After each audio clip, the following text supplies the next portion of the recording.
Hello. Hello. So welcome back to another episode of Drumroll Please, our podcast. This week we spoke to Aiyush and Christian. They are two of the front ambassadors. We have been trying to get Christian on the podcast for some time now. He's just been busy. I'm sure if you follow him, you'll see how many photos he posts and how much work he has. So it's been really good to have him on. Aiyush, I think it's the third time we've had him on. But them two are friends. Yeah, them two are friends in real life. It sounds weird saying that, real life. But they hang around together, they shoot together, they work together sometimes. So yeah, it was really good to speak to them, speak about how they kind of work together and the kind of projects they're working on. I don't want to give too much away, so I'll let we'll let you jump straight into the podcast. Just to give you a quick update on Front as well. With the Front website, it is coming soon. There's been a few things that have just been outside of our control that has meant that it's going to take a little bit longer, but big things are coming this year. We are on to launch soon. We can see the website from our side. We wanted to tweak and change a few things, and then we've said it before, but we're making sure everything operates smoothly and it's a safe platform to be on. But if you haven't already, thank you to the hundreds and hundreds of people that already have. But if you haven't already, register to our mailing list. There'll be a link down below, and it will give you early access to Front when we do launch. You'll be one of the first people on the Front platform. It will be released to you before the kind of general public, if you like. So if you haven't already registered to the mailing list, I'm making a statement. So it is coming. We are working hard on it. Thank you. Register to the mailing list. Follow us on Instagram if you don't already. That's where we do most of our updates. And enjoy this episode. Yes. Drum roll, please.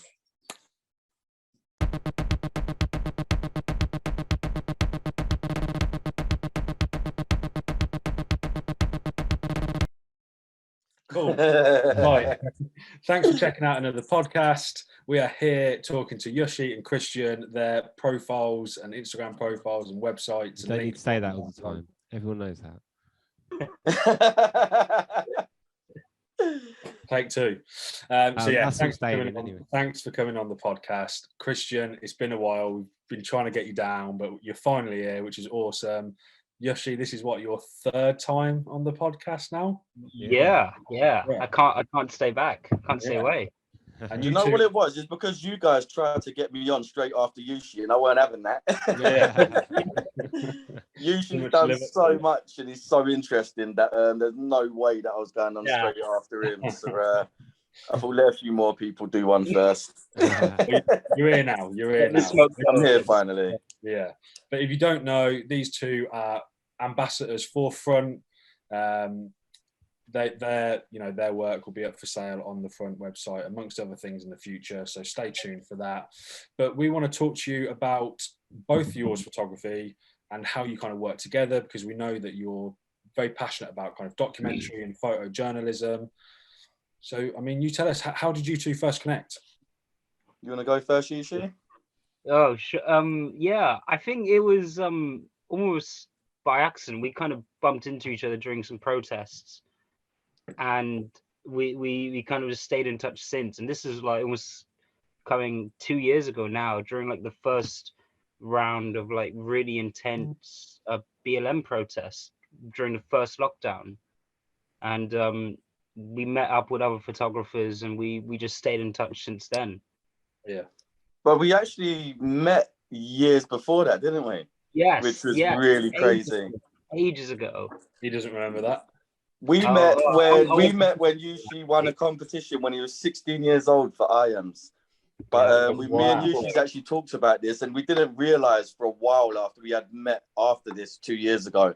And then we got talking about it, and then we actually realized that we met years before at this competition that Yushy won, of course. I remember the competition.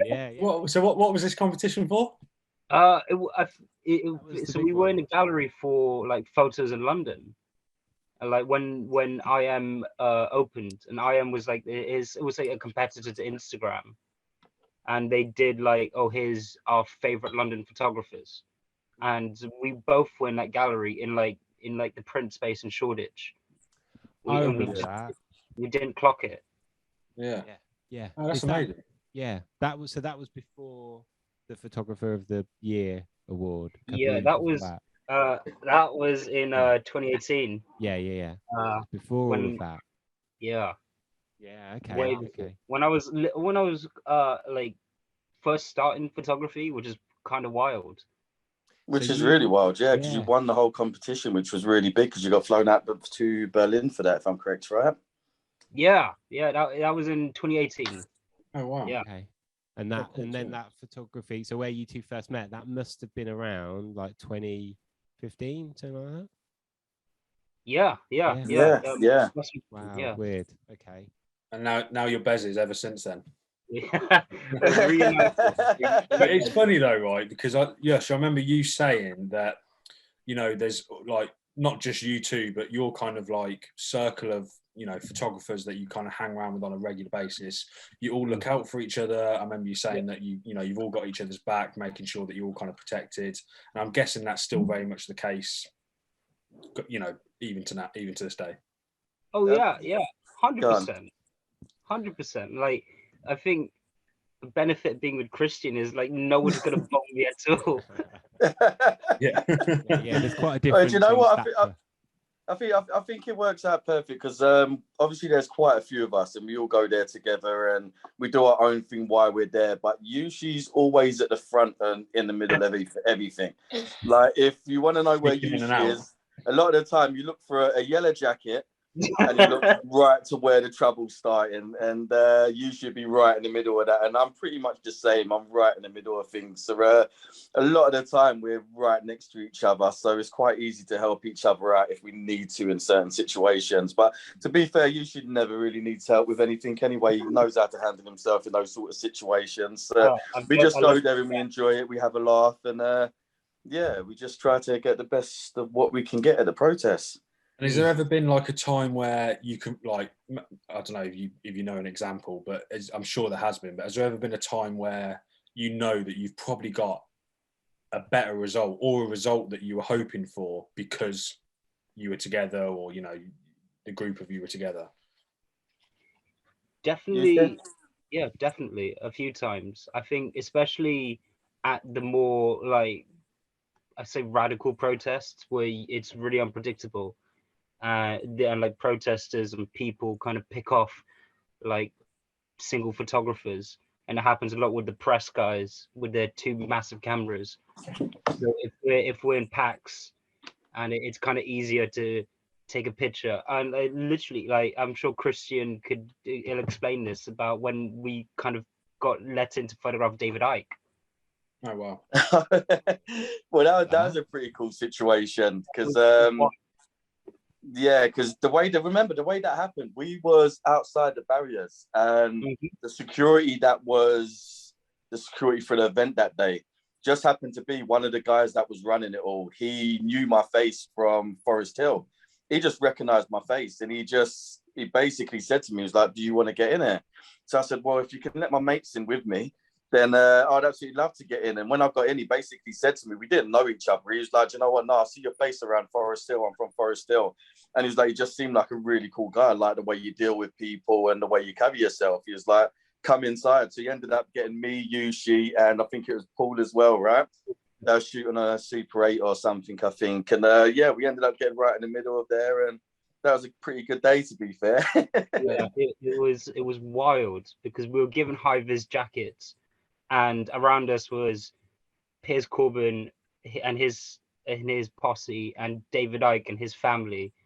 And at one point, David Icke turns to Christian and he just offers us grapes.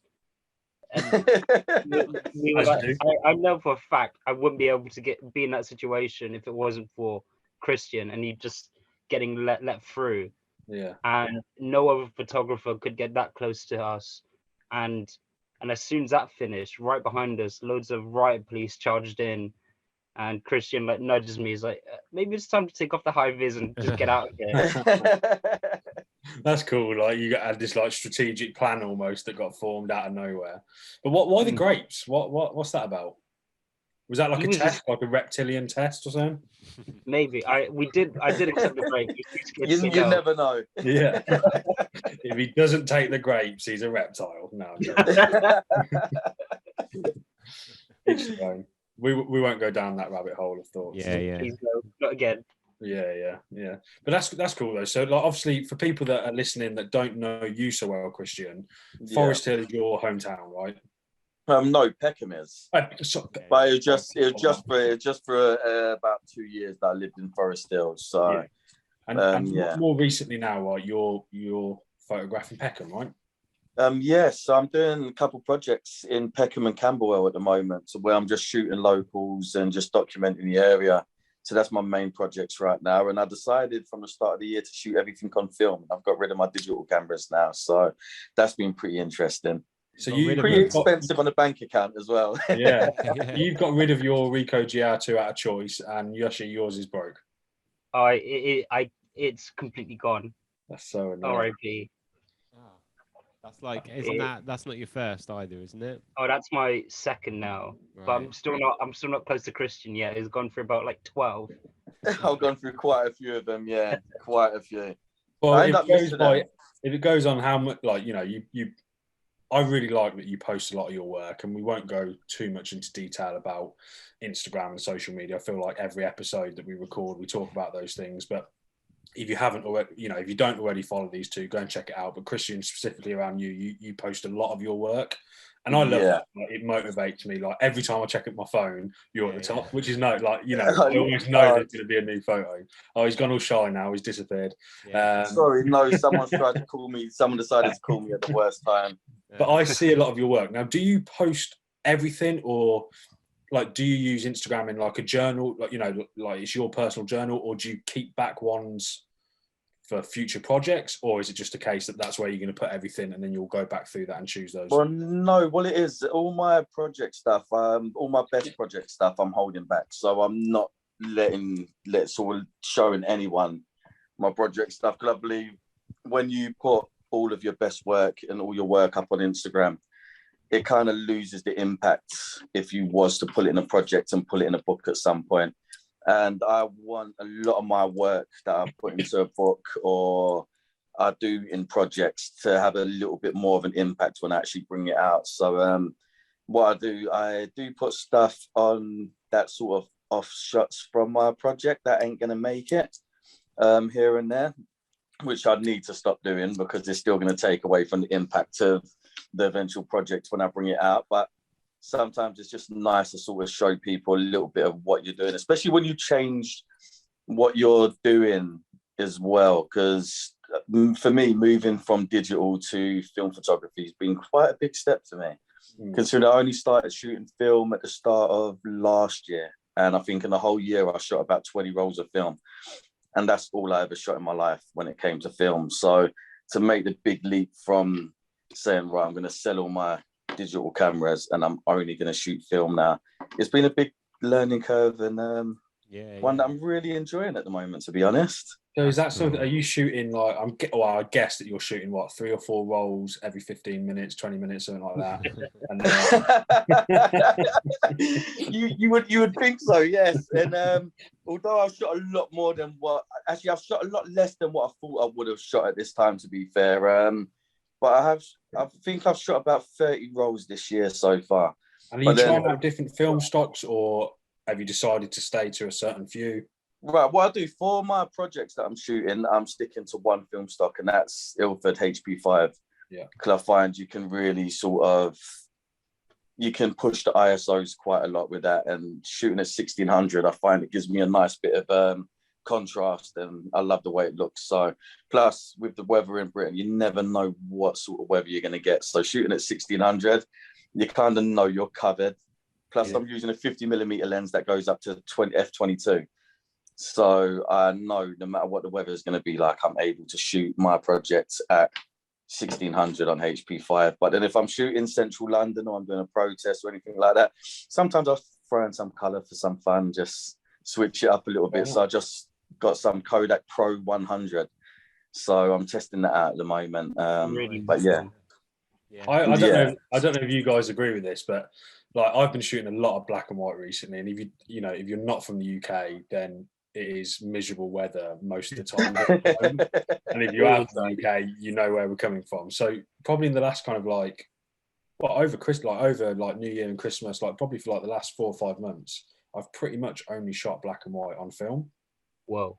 Which is like, it's been a real challenge, because that, like, me and Luke spoke about this before, and I was like, I'm just shooting black and white, wishing I was shooting colour, but now I kind of see the difference between black and white and colour. Do you know what I mean? Like, you're thinking about the whole photo with black and white, not just trying to capture a subject. Or that's the way I kind of look at it, right? But then since I've been doing that, it's really challenged myself. But at the same time, it doesn't make me think about the weather so much, because it's black and white. So it makes me think about what's going on in the photo rather than, you know, trying to capture something in colour. Yeah, and I think especially when you're shooting on film as well, it's a little bit easier. Like, I haven't got a built-in meter, so shooting on a flat day to where it just don't change, it means I don't have to change my settings on the camera. All I have to do is change the focus and I'm absolutely sorted. So, but then when you've got the sun coming in and out of the clouds and I'm constantly trying to check the exposure, and it just makes things extra hard. And especially shooting black and white, you literally I don't mind if there ain't no sun, to be fair. If it's flat, I quite enjoy it, to be honest, because I'll have to do a lot less when I'm shooting, so it works for me. It's funny though, because as soon as we see a bit of sun, we're like, "Where's the colour film? Get me the shadows." Everything, but then really, like, it's too bright. When the sun comes out, it's too bright, and then you've got to wait for a sunset, and you don't know what to do. Exactly. What was the reason for moving from digital to film and like cutting digital off completely? Because, as you know, I'm really prolific when it comes to shooting and posting, and I can't help myself. I just take pictures. I love the photos, and like, don't get me wrong, I think maybe I might take one shot or a couple shots a year that I'm really, really happy with. Most of them, I think, it's nice shots. Most of them wouldn't make my website or make a book or anything like that for me, but I still like the work and I like to share it. Like, I absolutely love it. I think I use Instagram more so for networking and chatting to other photographers more than anything else, and it's just a place where I can sort of log my photos and what I've been doing, but more than anything, it's just connecting with other people, which I've met so many people through Instagram, and then you meet them on Instagram and then you end up bumping into them walking around central London or just walking anywhere. You just end up meeting these people in person, and I think for me that's what I enjoy more than anything else. That's cool, isn't it? So you weren't worried that shooting on film it was going to slow you down too much with? Oh, sorry, that was a question. I completely went off onto something else there. All about the people. But you know what? That's what I hope shooting film would do. Would slow me down a little bit. Because I believe I do need to slow down a bit and more so focus on projects and not just going out and shooting any old thing. And because I do want to release a good body of work I would say I'm not really shooting for now. I'm shooting for, say, 20, 30 years in the future, to where I'd love people to grow up and maybe my nephew and nieces to grow up and look back at my photos and be like, wow, I remember Peckham when it used to look like this, or I remember when things used to be like this. So that's what I want to do. I want to produce a body of work that's more so documenting where I've lived my whole life, because I've lived in Peckham since I was born. So I'm 37 now. So for 37 years, I've basically lived in this area. So I think it's nice for me to document the area that means the most to me, basically. And a lot of people that I've grown up with and a lot of people that live around there, because I don't think no one's really done that properly. There's been a couple projects, I think, over the years from the 80s that people took, but it's not really been done properly. So that's what I'm concentrating on now. I bet you'll both agree, like, you've got to put in the time. And like you said, you know, maybe buying film has slowed you down slightly, Christian, but at the same time, unless you're out there on the streets taking photos, you don't know what you're going to see or what you're going to get. But also what I find like fascinating about people who document a place or whatever it might be is that you're like, I know that I'll look back at your work and know that it's your work and not just like, you know, you could set up a tripod at the same spot every day, but I will know that I've seen your photos from your perspective and seen something that you're interested in enough to even, you know. Yeah.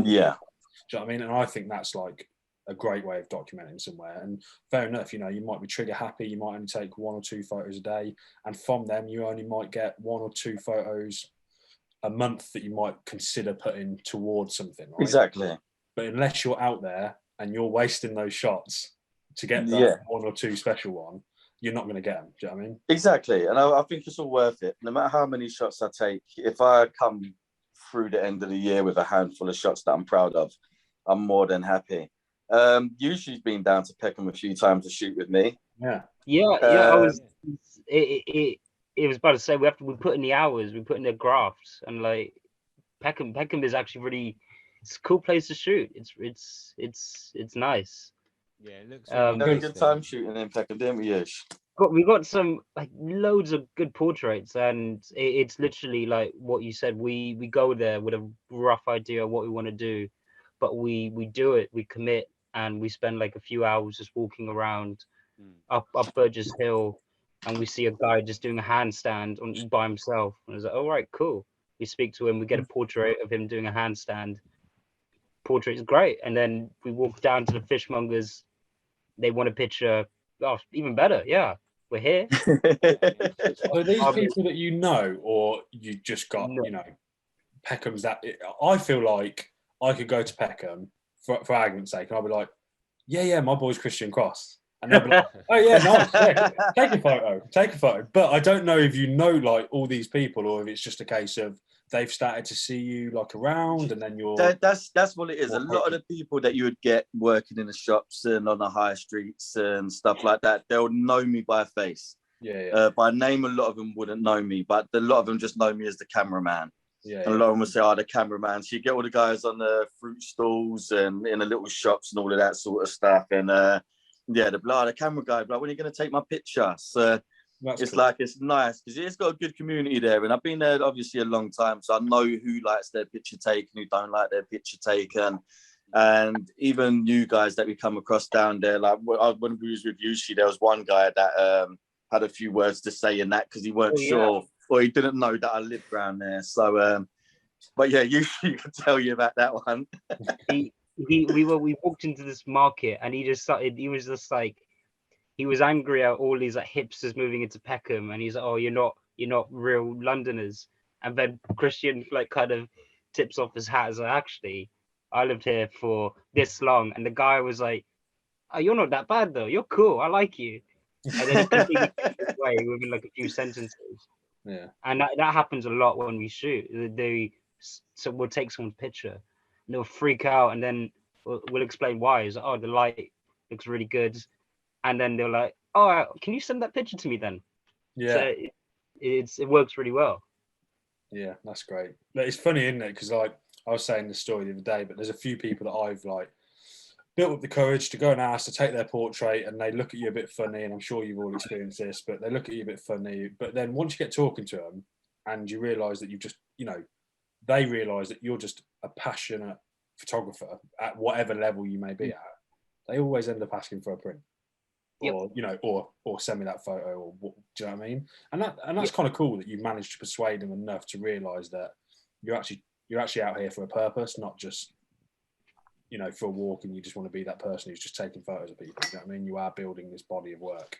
Yeah, I think shooting in Peckham as well, because although you get a lot of hipsters and everything around, and you do get more people taking pictures around there, a lot of people still ain't used to it and still don't really like it or actually get street photography anyway. So I think me living here for so long, I've got that sort of connection and that sort of place where I can talk to them and get away with a lot more than someone that's just moved into the area, for the fact that I have lived around there. Plus, it feels like it is home for me. So everything, just asking anyone anything in Peckham just comes just naturally for me. I don't feel no way what they look like, or if I find them interesting and want to take the shot, I'll take the shot. And a lot of time, I'll take the shot before I ask. And if I have to, I explain myself afterwards. But sometimes if you don't take the picture, you're going to miss the moment or the shot that you want to get. So you take the photo, and as long as you know how to deal with people, I think you're pretty much all right afterwards, even if they don't like it. After you talk to them, usually they're all right with it. So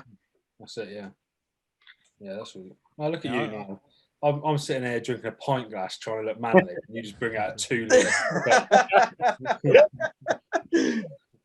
The manly Coke Zero. Yeah. I remember watching your video. I think it was for Wex that you did it. Oh yeah, and it was like following around Peckham, which I really liked. And I kind of remember you saying you get to a certain point and you don't go further. Yes, towards the bottom end of Peckham. Is that? But if they weren't filming you, would you go further? Is it because you didn't want to like? Do you know what? Well, I did go further down in Peckham that day. I don't know if you put it in the video because I still haven't watched that Wex video. I hate watching myself on any sort of video, so I haven't watched it myself. But we did go down the other end of Peckham just to show what it was like. But I just find a lot of the time go onto your head, mate.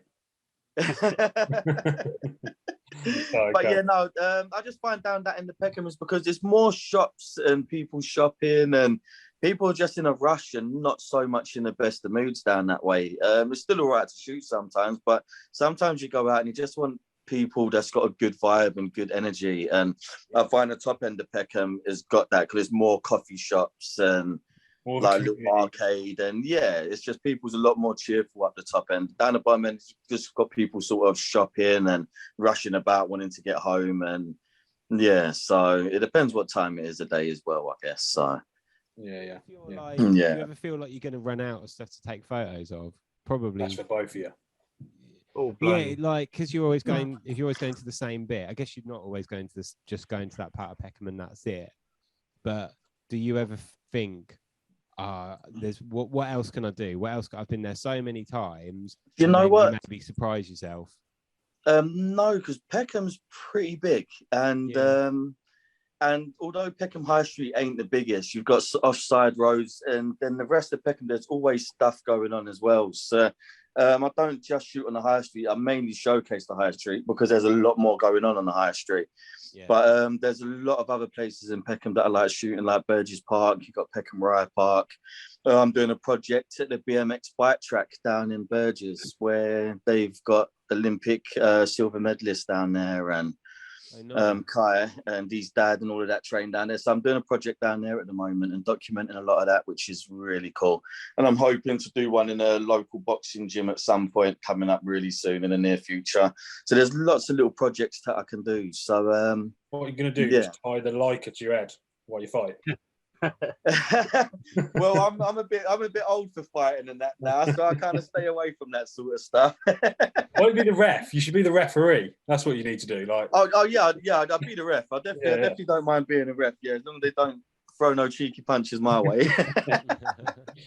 So that's it. So you've gone from shooting like that little Ricoh with a wide lens to just shooting film 50mm. So it's like a pretty 50mm. It's quite a different experience. Has it been like a challenge, or has it just been? Has it been nice to do that? You know what? It's been really nice and refreshing. I think not having to be so close to people all the time, because having a Ricoh GR, you literally have to have that camera in people's faces to get the shots. I find I had to work quite a lot to get the shots that I wanted to get with that camera. I think with the 50mm, but I did have a little bit of. I had the Canon Mark III for a little while as well, so I was shooting with that, and I enjoyed shooting with that. And I had a 50mm on that, so I was used to the 50mm focal range. And I find I can just sort of kick back a little bit more, and I find it a little bit more of a challenge as well because I do like capturing a scene. So you kind of need a bit more space to capture the scene you want to get. But I'm enjoying the challenge. I always like a challenge, and I'm enjoying it. So. Yeah, and I think that shows in your work as well. Do you know what I mean? Like, I feel like that's what I'm saying. Like, we are motivated to see all your work that you post, and I feel like it's so nice. And this is for both of you as well, right? Like, inside me, I'm like, oh, I need to go here, or I need to go to the States and film the desert, or I need to go to France and photo, whatever. I need to go to Italy. When really, like, there's enough to shoot in your back door, outside of your back door. And like, I feel like people need to like. Remember that from time to time, like challenge yourself to go outside your door and see what's around within walking distance. You don't always have to go to all these different places or spend this amount of money on a camera or film, whatever it might be. It's about going outside your door and kind of documenting it. Do you know what I mean? If you're into that, some people are, but I think that's a really important thing to challenge yourself to do. Yeah, completely. It's about like capturing life you see, and I think like Christian does that really well with Peckham. And like outside my door is a running track, which I've been photographing for the past like since lockdown. Since it's about what you see and not what you really use. Yeah, yeah. But we've spoken so many times about camera equipment and film or digital cameras, whatever it might be, when really it doesn't really matter. Do you know what I mean? Like, I think what it comes down to is what you enjoy shooting with. exactly. What inspires you to go out and shoot? Yeah. For me, it's just what I want, a camera that makes me want to come home from work and go out and shoot with it. Yeah. And I think that's the most important thing for me.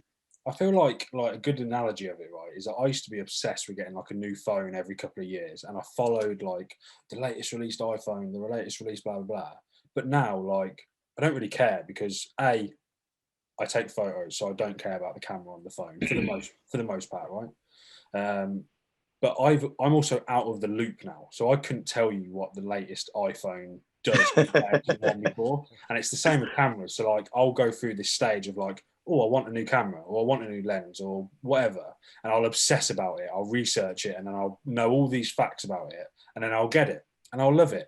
But during that time of using whatever the piece of equipment is, I'm not looking into the news of photography. Do you know what I mean? And it's not until you get the itch that you want to go out and then try something new, if that makes sense. But if you have found something you like, why change? Do you know what I mean? Like, don't fix what isn't broken. Exactly. Yeah, I kind of had that today. I went out for a little walk and I was taking some photos. And I think last night I was like looking at, it's like usual thing, like looking at Leicas and do I want to upgrade, get like an as you do. Can't afford list. M10, maybe there's a few more of them knocking around now that they've released a new one. Maybe can I, and then I went out with my Fuji and was just like, I love it. I love this camera, and getting out and using it makes you kind of want to buy stuff less, I think, because you're just like, it's about going out and using what you've got rather than not going out, not doing anything. And that's when you start thinking, I need a new camera. And I think as well, like you two specifically, with the kind of work that you both would produce, it's somewhat similar, but it's very different. You've both got very much your own styles, which is amazing. But also, when people look back at your photos in 10, 20, 30, 40, 50 years, does anyone give a shit about what camera you're using or what film you're using? Yeah, no, exactly. It's about the power of the photos. And don't get me wrong, like there aren't people that are into that kind of photography, and it is about the equipment. I totally get that. But with kind of documentary and photojournalism, it is about capturing what's going on in that photo and that moment in time, not what you're necessarily shooting. Oh, completely. Context is key. Yeah, right. Sure. Yeah. So are you still going out to a lot of like protests and all of that kind of thing, or are you trying to widen the net a bit about what you're shooting? I think I still get dragged to them, unfortunately. it takes a toll. Like, it's either really depressing or you just get like attacked and like verbally attacked, and sometimes physically, if you're with me, that is, by just like random people. And it takes a toll, and I realized this over Christmas. So I'm trying to take a step back from them and photograph raves a bit more and other stuff around that. Yeah, you can open up your own bookshop in about a year, I bet. I was going to say 2 books last year, right? Yeah. So is it 3 this year, or what are you going to do? I'm working on one now. Nice. Yeah. When's that? When have you got? Well, I don't know really. I mean, it's like I'm trying to photograph as many different music events as possible, and a lot of them are summer bound. So I'm kind of just like hibernating and resting my back and shoulders until then. Yeah, nice. That'd be awesome. Yeah. So is it like following on from the rave book? Is it any kind of, yeah. So I'm photographing different levels of BPM in electronic music, and then kind of basing that around a large. It's gonna sound so boring, and like trying to photograph like how like UK dance and electric music culture is very like different and very weird almost. So like house parties all the way to like gabba raves in like a forest. I'm trying to capture. That's cool. So is it like the higher the BPM, the more like chill the people, or is it? Oh no, completely opposite. Well, the more friendly, maybe I should say. Is Maybe, no? maybe. I mean, I went to a trance event to photograph a few weeks ago, and someone elbowed my glasses off my face whilst they were dancing. That was pretty fun. Where were you, Christian? Where were you? Yeah, I know, right? And I'm too old for those late nights and early mornings. oh. So are you going to clubs to do all of that? Clubs, some like student houses. Okay. Really weird. I put a call out a few weeks ago saying, "Oh, if you got a party, just let me come." Yeah, I saw that. And people are really like trustworthy. I'm like, this is really odd. And I went to a house party a week or so ago, and they were like, "Hey, yeah, do you want some tea or other drinks?" I'm like, "I'm fine. I've got my water. Can take some pictures and leave because these guys look very shady." Yeah, really. That's amazing that you do that though, because like cool. I've seen that you put out on Instagram a couple of times or social media, whatever it might be, about like respectfully as well. You don't really give too much away about what you're working on, which is good because obviously you're saving it towards a project. But I feel like if I saw a random post on Instagram that said, "Can I come to your house party? Document it," and I'm not really going to tell you why, I probably wouldn't let you in. Do you know what I mean? But people reach out to you and do that. I tell the people what I'm doing, and I show them the pictures I've done. So if they see photos of raves, photos I took during like the England games over summer, of people getting a bit too loose, they're like, "Oh yeah, this guy's cool. I can trust him." And I'm like, "Yeah, but I want to get the pictures first, and then run away, so you can't tell me off for getting them." Yeah. That's cool. But if you get like known for doing that, then I suppose the more and more you do it, the more and more people trust you to do that. It's kind of like, what was I watching the other day? Thing about, Don Letts. Yes. So how he was like filming all the like the punk scene and everything at the time, like late 70s, and just became known as like the guy to come and film whatever it was that was going on. Yeah. So kind of like liken it to that a little bit, that you're just like, you're trusted, you're not going to like show anybody in a particularly bad light, I'm guessing. Mostly. Yeah. Oh no, of course, no, not at all. Yeah, but people were pretty like at the England games and stuff like that. There was a lot of like drugs on show and stuff like that. God. And I suppose you were quite good at maybe keeping people's faces out of those particular shots. So is it a similar thing with the house parties? Yeah, completely. Like I can see visually what I want to capture, and if they're a bit hesitant, I would say, "Oh, I'll just get your hands in, or I'll just get this in," and I'll try to make it as comfortable for them as possible. But like even during the England games, people were a bit hesitant, so like, "Oh, I'm just gonna get your hands and nose in," so no one really could tell who it is, and they're like, "Sure, I'll take the picture, show them." They're like, "Oh, that's amazing. Can you get a picture of me and my friends?" I'm like, Yeah. After I just took that, are you sure? It doesn't take much to make that connection. I remember you talking about this when we were talking about the Euros. Obviously, I know that you two were both together for parts of that, which was like awesome to see. Covered in beer. Yeah, covered in it. Camera closed.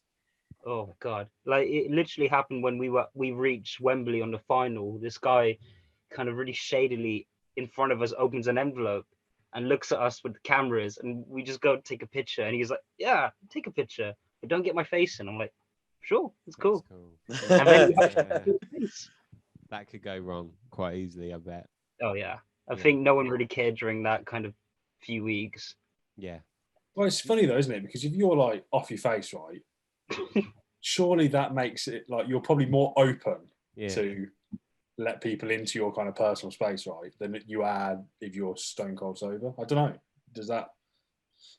I think your guard is dropped a bit, especially if you're around lots of people who are like having a good time. You feel everyone's on the same level, And if someone has a camera, you're like, oh yeah, so what? Yeah, I can do that. That's cool.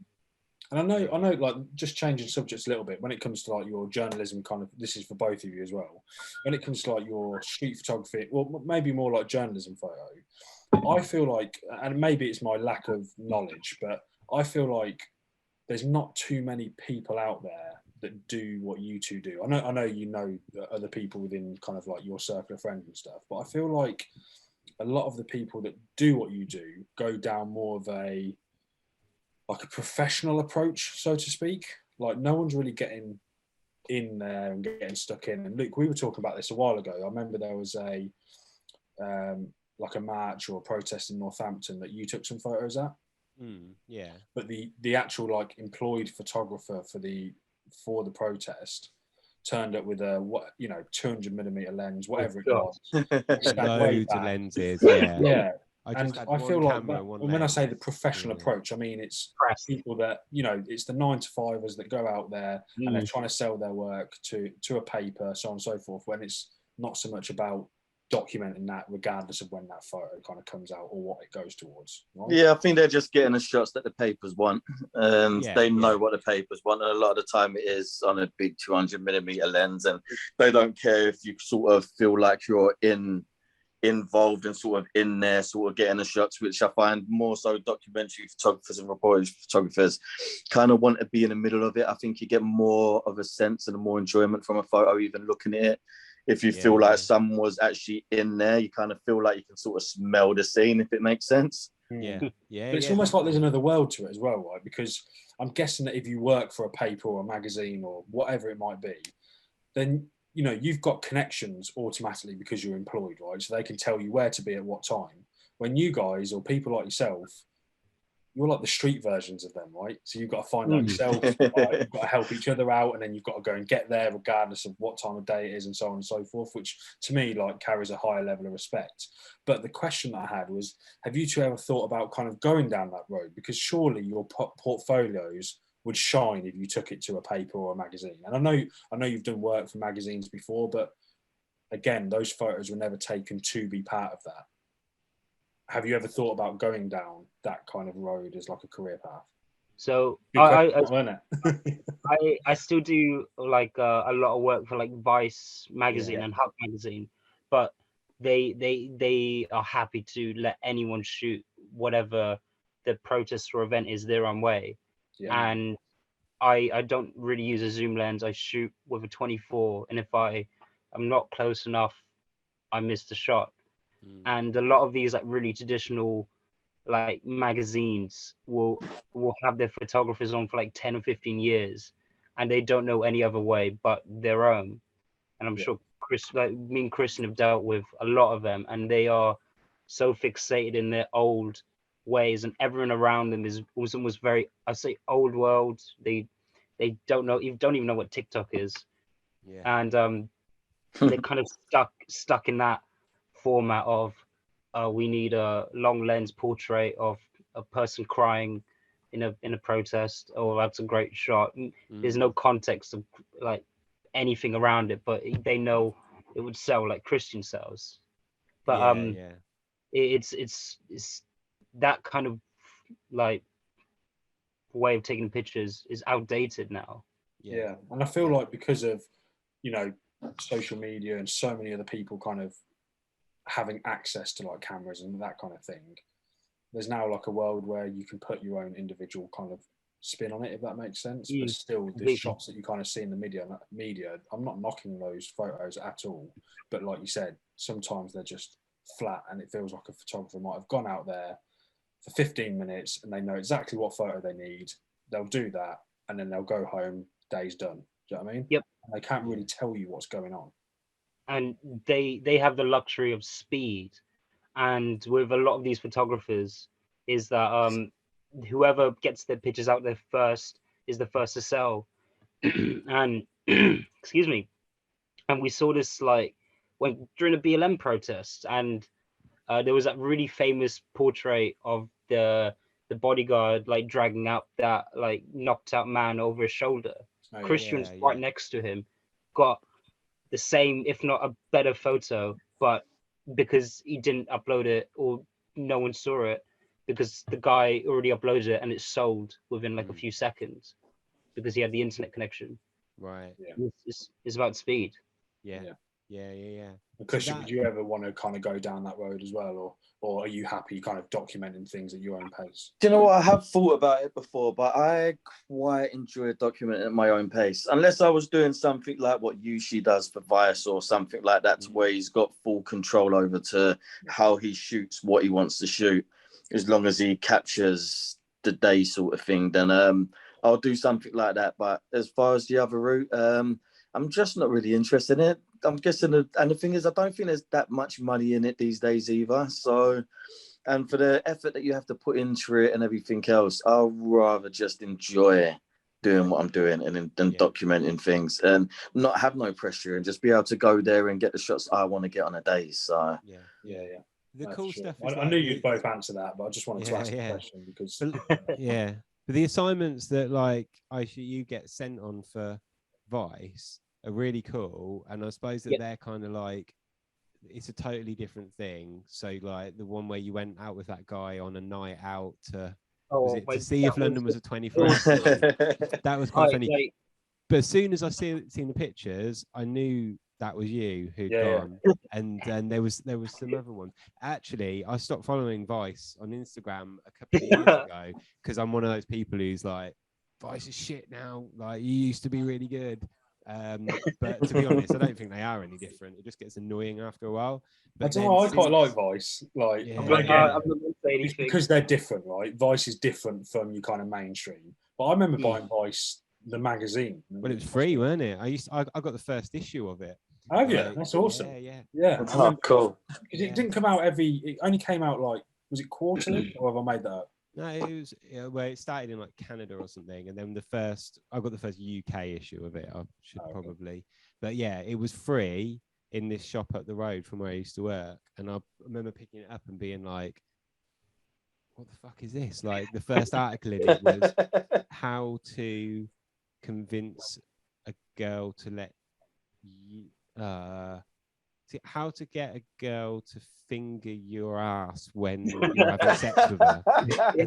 Is that why you picked it up, Luke? That is exactly what I picked up. But I was like, what is this? What is this magazine? And then it was like how to win a fight, but it was all like bullshit tips on how, like, if you grab somebody by their little finger, you can like flip them over.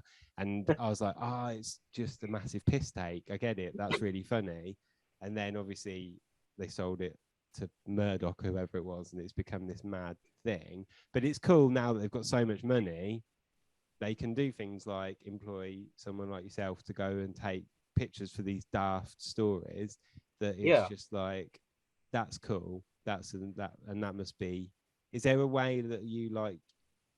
Did you just contact them and started working for them? Is it as simple as that?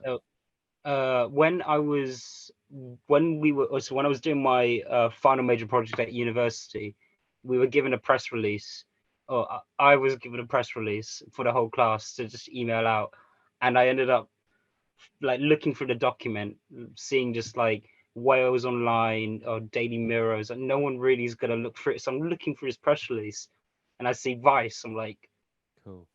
And I just take this piece of paper out, to put it in between my laptop, go home, and then just take those emails and email them. I just introduce myself, and then during like the pandemic, I just emailed the editors like twice, 3 times a week until they replied. And then when they did, I was like, "Oh, I photographed this protest. Do you want pictures? Oh, I did this. Do you want the pictures?" And then somehow they just started letting me do stuff for them. That's cool. That is really good. But it was like relentless emails.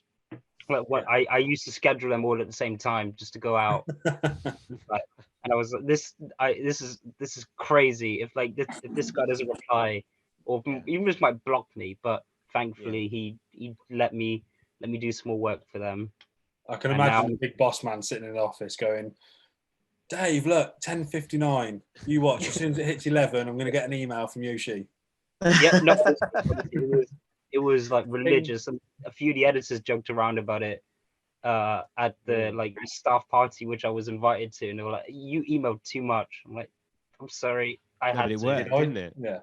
Yeah. In your alcohol, and these are my photos. Yeah. Cool.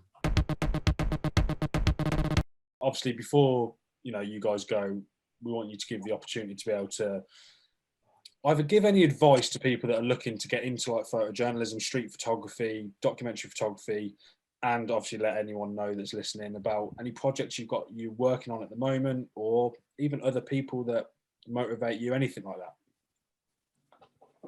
Yes.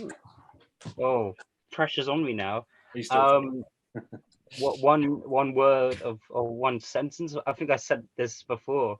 Is it that doesn't have to be a leave- sentence. You can speak for 20 minutes okay. if you want. Right. Never leave your house without a camera. And Yeah.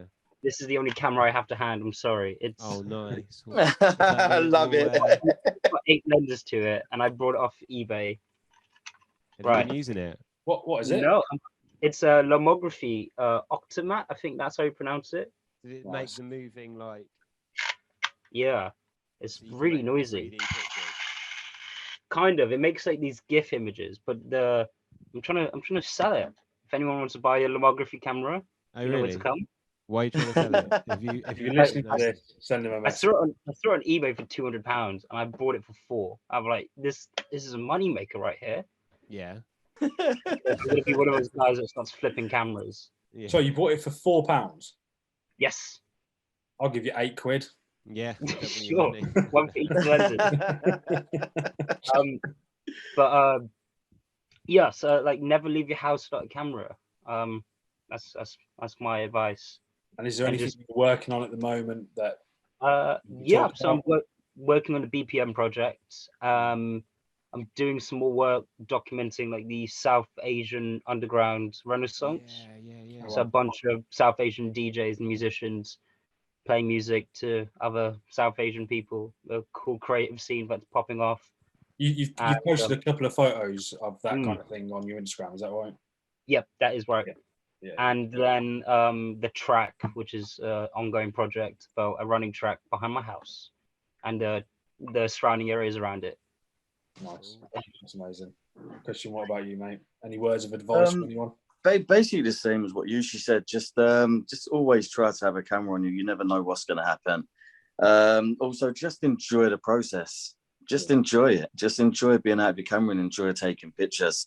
I think apart from that, there's nothing else really. As far as photographers around me that I get inspiration from, that mostly, I don't know if you guys know New Exit Group. I don't think I do. Yeah, it consists of. I will about 10 minutes after we've hung it up. Yeah, well, have a little look. But it consists of 4 photographers, and I think there's some of the best documentary sort of social photographers, and I learn a lot from a lot of these guys, and Simon King as well. He's part of that group, and their work's absolutely amazing, and especially when it comes to film photography, because they all shoot film mainly. They literally only really shoot black and white film, and so I take a lot of inspiration from these guys and learn a lot from them. So check those guys out, definitely.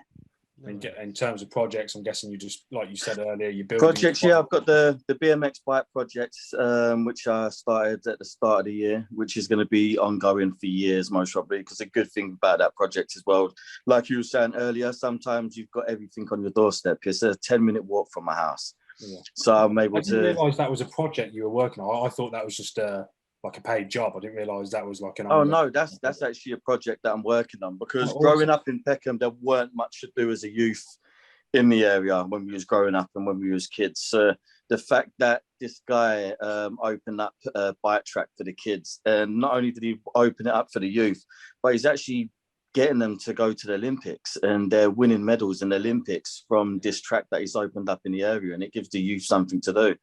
So I've been enjoying doing that project. So I'm trying to sort of really get in with that and do that. And then they've got the local boxing gym, which is on the doorstep again, because it's 30 seconds across the road from the bike track. So, and it's also a gym it's a boxing gym that's been there since I was a kid, because I went there when I was about 9-10 years old. So yeah, so it's just stuff in my area. Like you said, you don't have to go anywhere for projects, and sometimes the best things are just on your doorstep. So, and I find as well, a lot of the time, that's what people want to see. They want to see stuff that they don't get to see all the time. Everyone takes pictures in central London and all of those sort of areas. Being able to take pictures in an area which a lot of people might have not seen.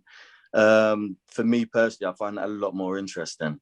Yeah, it's cool as well because it's kind of like you're doing something for your community, right? And that doesn't mean necessarily like getting something and doing something for charity or supporting a certain shop or whatever, but by documenting, you know, photographing where you're from, that's like your way of giving back to the community, and that's important. Yeah, and I think photography as well. I think most people that get into photography don't get into it for the money, do they? There's not really a lot of money in it for the majority of photographers. Especially shooting film, you ain't making any money shooting film. Oh, you definitely ain't, because not as a day-to-day, whatever money, you know, whatever money you are making shooting, you end up spending on film anyway. So you end up putting it back into it. So you have to do it for the love of it. But I think at some point, like, I've never got into photography for the money. I've got into it for the passion of it. So at some point in a few years, I do want to open up a place for the youth and teach youth for how to document and take photos. So I've been in talks with people about that. So at some point in the future, that's something that I will be looking into as well.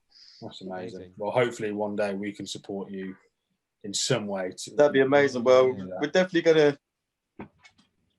I'm looking forward to you guys getting together and sorting out the website, and I can't wait to see it. And I just think it's amazing what you guys are doing for the community, and there isn't anything like we this. are launching soon now, I promise.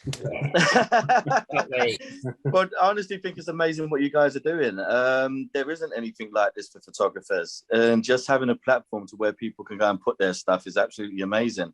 Yeah, sure. Thank you. And hopefully we'll be able to come down and see you boys soon. In fact, me and Luke actually spoke about it the other day, saying, well, it's a gig we want to go to in London. So we were like, well, let's just book the day off and make a day of it. And we were literally going to just message you two saying, let's hook up for the day. Oh, nice. So yeah, we'll get that in the diary soon enough, I'm sure. Summertime, we have to have a Peckham day in summer at some point. Yeah, that would be good. Like we'll have to challenge each other, won't we? We'll have to pick each other's equipment or something like that. Oh, that'd be hilarious. We're all basically the same thing. Well, we know what Yushy's going to be picking for someone. Now that's going to be sold. As soon as this comes out, we'll get flooded with messages. Don't you worry about it. Yeah, I know, right? It's going to cost more than the contacts back in G2 soon, isn't it? Oh, all right. You're going to see me with some bling bling of cameras right now. Yeah. But yeah, thank you guys. Thanks for coming on the podcast. We really appreciate it. Thanks for having us. We'll have you on again soon. Yushy, you've been on a number of times, but Christian, thanks for coming on. Now. We'll catch up, or maybe we'll, if you are listening to this, we also put out videos from time to time as well over on our YouTube channel. Maybe we'll get together and we'll do a video. Maybe me and Luke will document these two for the day or something like that. But it'd be good. Thank you for checking it out. Thank you for coming on the podcast. Peace.